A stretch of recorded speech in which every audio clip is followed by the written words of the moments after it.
నమస్తే, welcome to Avani news network. తెలంగాణలో 16 నెలలుగా అసెంబ్లీ స్పీకర్ దగ్గర పెండింగ్లో ఉన్న కేసు ఇవాళ పూర్తిగా తేలింది. నిన్ననే స్పీకర్ తేల్చాడు, ఇవాళ సుప్రీంకోర్టు కూడా తేల్చింది. కాంగ్రెస్ ప్రభుత్వం అధికారంలోకి వచ్చిన తర్వాత బీఆర్ఎస్ నుంచి కొంతమంది కాంగ్రెస్లో చేరారు.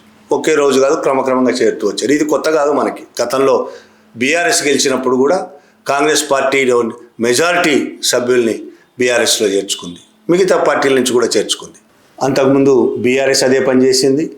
అన్ని పార్టీలు కూడా ప్రభుత్వంలోకి రాగానే, అధికారంలోకి రాగానే ఇతర పార్టీల వాళ్ళని తమలో చేర్చుకోవడం, ప్రతిపక్షాల వాళ్ళను తమలో చేర్చుకోవడం అనేది అలవాటుగా మారిపోయింది. అది ఏ చట్టము, ఏ రాజ్యాంగం వాళ్ళని అడ్డుకోలేని పరిస్థితి ప్రస్తుతం.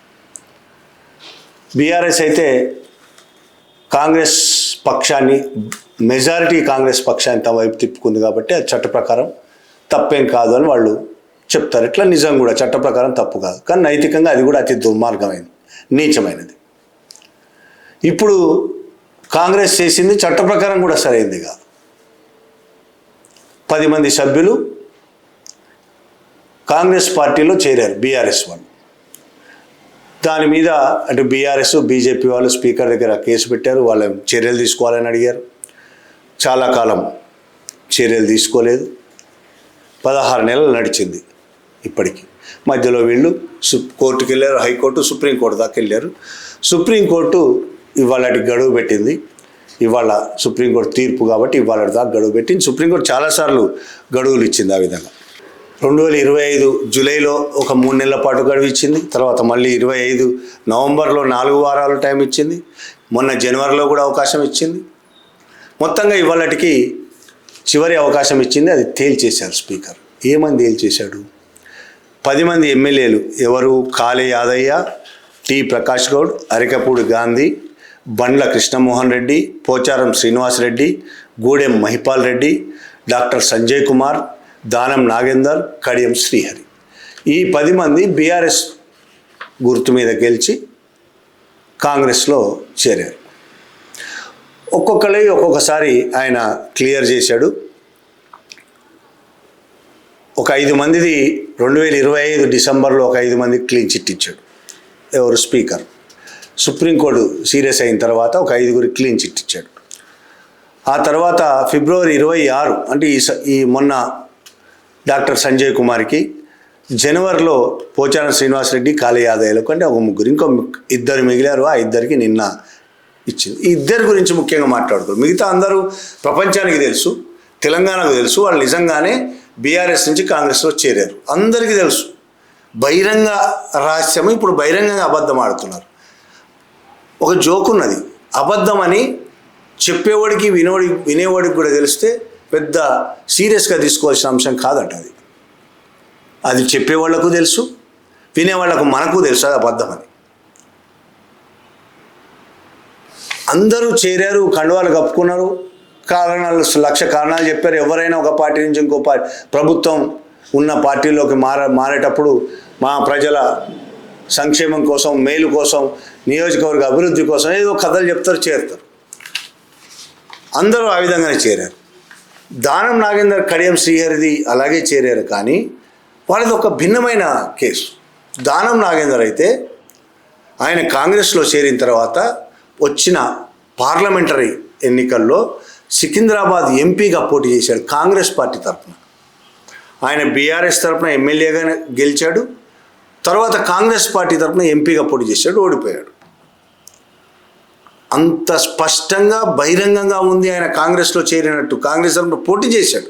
ఇక అంతకంటే ఏం సాక్ష్యాలు ఉంటాయో తెలియదు. కాంగ్రెస్ తరఫున పోటీ చేశాడు బీఆర్ఎస్లో గెలిచిన వ్యక్తి. ఏవో కండువ వేసుకోవడం, ఆ కండువ కాంగ్రెస్ది కాదని వీళ్ళు కథలు చెప్పడము, ఏవో రంగు కండువ తప్ప అందులో కాంగ్రెస్ కండువ కాదని,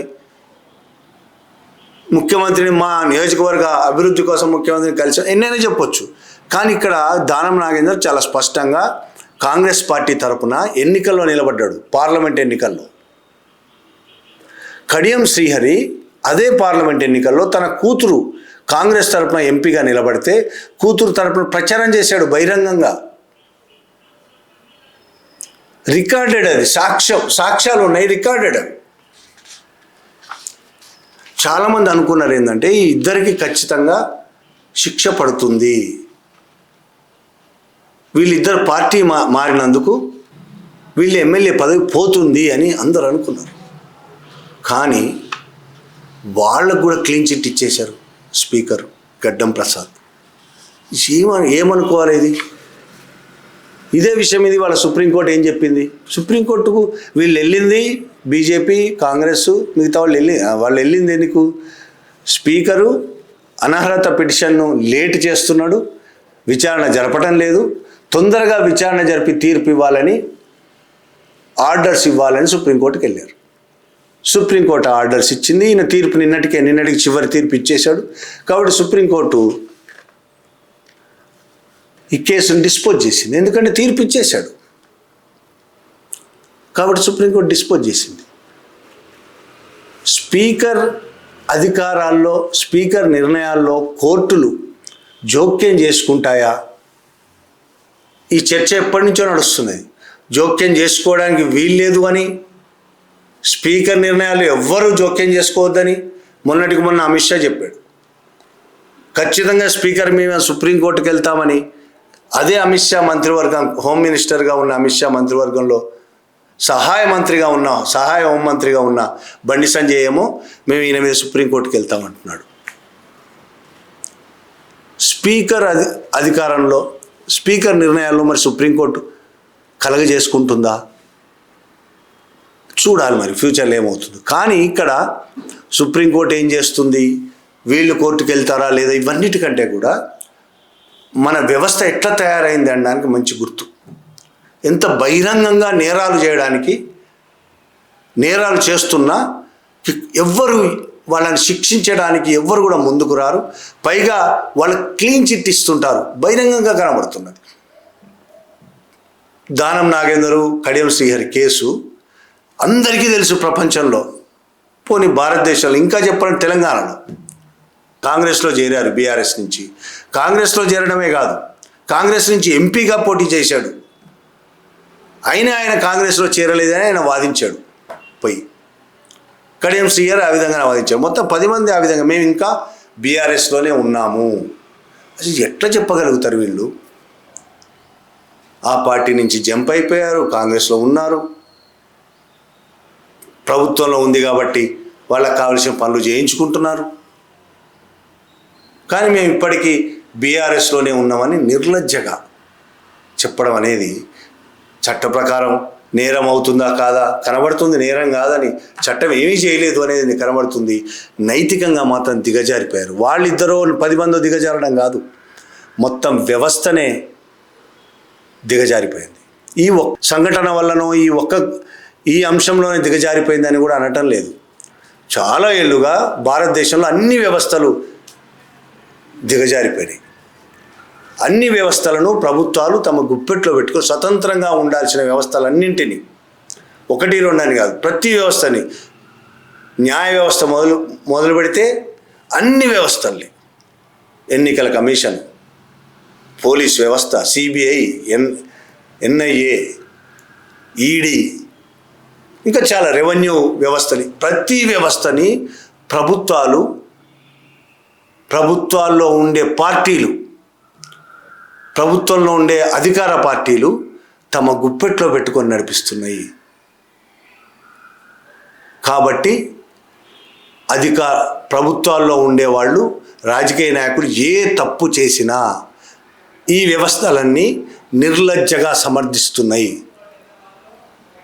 ఇది మరొక ఉదాహరణ. ఇదే ఉదాహరణ కాదు, ఇది ఇంకొక ఉదాహరణ.